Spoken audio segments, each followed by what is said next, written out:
He needed Jewish money. He needed Jewish support in Palestine to neutralize Britain's foreign policy agenda for the world. He wanted to cut off Britain from its trade routes to India and Africa. And he set the agenda for the other European powers who, having beaten France, were fighting each other to control the world as well. And so you find in the middle to the latter part of the 19th century, these religious ideas, along with political expediency, blending with British foreign policy. Finney, for example, predicted Jesus would return by 1838. Edward Irving, a Scottish Church of Scotland pastor, along with John Nelson Darby and a number of others, began to hold conferences. They became known as the Albury Circle and then the Powers Court conferences, predicting the end of the world, the revival of the Jewish people back in the land, and the destiny of the church linked to this worldview. Darby, for example, along with Moody and Cyrus Schofield, Darby made 5 or 6 trips to the States in the 1850s, 1860s. He had a profound influence over Moody, James Brooks, William Blackstone, Cyrus Schofield, and what became known as dispensationalism, the idea that God has 2 chosen peoples, the church and Israel, with their own scripture texts, their own destiny, came to replace the traditional view of covenantalism. Covenantalism teaching that God has 1 people, 2 covenants, replaced with the idea that God has 2 peoples and 2 covenants, a heavenly and an earthly people. Blackstone, one of the disciples of Darby, was famous for what's known as the Blackstone Memorial. He got 400 leading Christian and Jewish politicians, bankers, and industrialists to sign a declaration urging the American president to return the Jews to Palestine, linking it to Bible prophecy and God's continued blessing of the American people. Schofield's reference Bible, based on Darby's novel ideas, became the most popular study Bible, at least by the 1950s. Dallas Theological Seminary, founded by Schofield, became the foremost theological seminary propounding these ideas. Back in Britain, as I said, the coalescing of these religious ideas with political ideas came to a head through Lord Shaftesbury. Lord Shaftesbury, a very influential politician, came to the conviction that it was Britain's destiny to return the Jews to Palestine and fulfill the church's responsibility.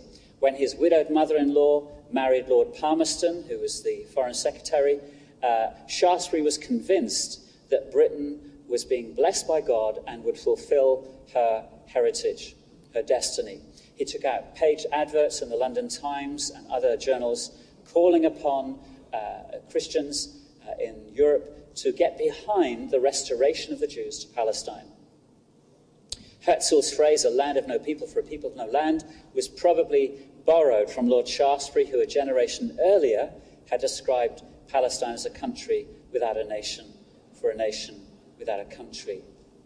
The First World Zionist Congress, held in Basel, 3 Christian Zionists were present. William Heschler was the Episcopal chaplain to the British Embassy in Vienna, and he facilitated the opportunities for Herzl and others to meet with the leaders of governments in Europe and to lobby on behalf of the Zionist movement.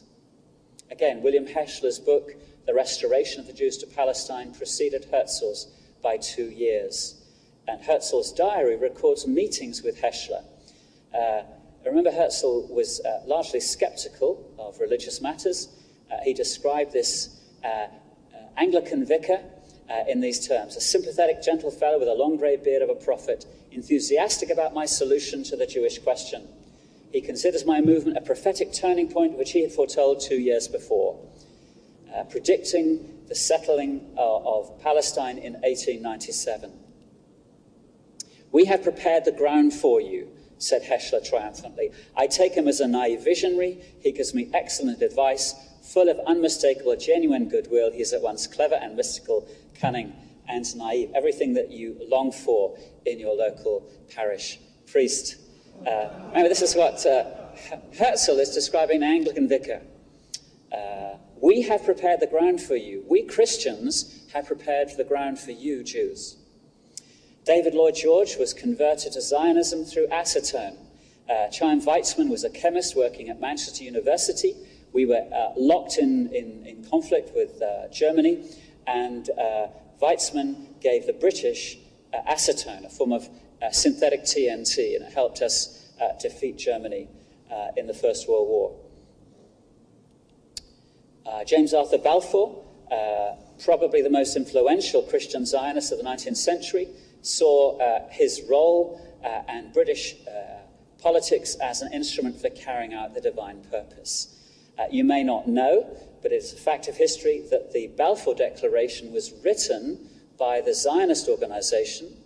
It went through several drafts. They expected the British government to create Israel as a state. Britain's agenda, if you know something of British history, was to bless the peoples of the world in the British Empire. We had no plans to allow anyone to become independent. We'd lost America. We weren't going to lose anyone else. And therefore we were offering the Jews a homeland. We were not offering them a state. We were offering them the blessing of the British Empire. And it took us 40 years to figure out they didn't want that. But interestingly, you have the famous Balfour Declaration where we promised the Jews a homeland, we promised to respect the rights of the Palestinians, and we promised also Jews living in other parts of the world that they didn't have to go and live in Palestine, because they were anti-Semites who used the Balfour Declaration to get rid of the Jews. Interestingly, again, it's a historical fact. The Balfour Declaration was published prematurely to beat the Germans, because the Germans were about to do the same. Germans and the British in the middle of the First World War were both turning to the Jews to help them beat the other side, in the same way that the French and the British used the Jews to try and defeat the other side in the Napoleonic Wars. So we got in first. But just think what history might have happened if Germany had promised the Jews a homeland in 1918. The consequences of the Shoah might have been different. But this is confession time. British Prime Minister, for in Palestine we do not propose even to go through the form of consulting the wishes of the present inhabitants of the country. The four great powers are committed to Zionism, and Zionism, be it right or wrong, good or bad, is rooted in age-long traditions, in present needs, in future hopes of far profounder import than the desires or prejudices of the 700,000 Arabs who now inhabit that ancient land. As far as Palestine is concerned, the powers have made no statement of fact, which is not admittedly wrong, and no declaration of policy, which at least in the letter we haven't always intended to violate. And the reason for that is because Britain and France had agreed secretly we were going to split the Middle East. The British and the French had agreed in 1915 to split the Middle East after they'd beaten the Germans. So we had no intention of giving Palestine either to the Jews or the Arabs. We were promising the French we were going to keep it to ourselves. This is the corruption of empire. The British mandate was an attempt to contain and limit the rights of Israeli Jews and Palestinian Arabs to enjoy the benefits of the British Empire. We were trying to work out a solution, and it took us 40 years to figure out the partition plan of 1947, where we're going to split Palestine between the Jews and the Arabs. As you know, the Israelis, the Jews, accepted that plan. The Arabs rejected it. The War of 48 led to the armistice lines, to the War of 67, and to the contemporary situation. What's happened since 67? Well, 67 was the trigger. Within the evangelical world, Christianity Today, Nelson Bell was the editor, father-in-law of Billy Graham, seeing the Six-Day War as a sign prophecy is coming true. Jimmy Carter, 78, again, seeing the state of Israel as the fulfillment of biblical prophecy. He's done a 180-degree turn since then, but in 2003, the Pew Research Center showed that 63% of American white evangelicals agree with that statement. Coalition developed in 76 between an evangelical president, Menachem Begin, a right-wing prime minister, and Jerry Falwell. Coalition emerged, and through the strength of that tripartite coalition, significant things happened in the American scene. Jerry Falwell was the suitor for that relationship. In 1979, the Israeli government gave him a Learjet to assist him in his advocacy work on behalf of Israel.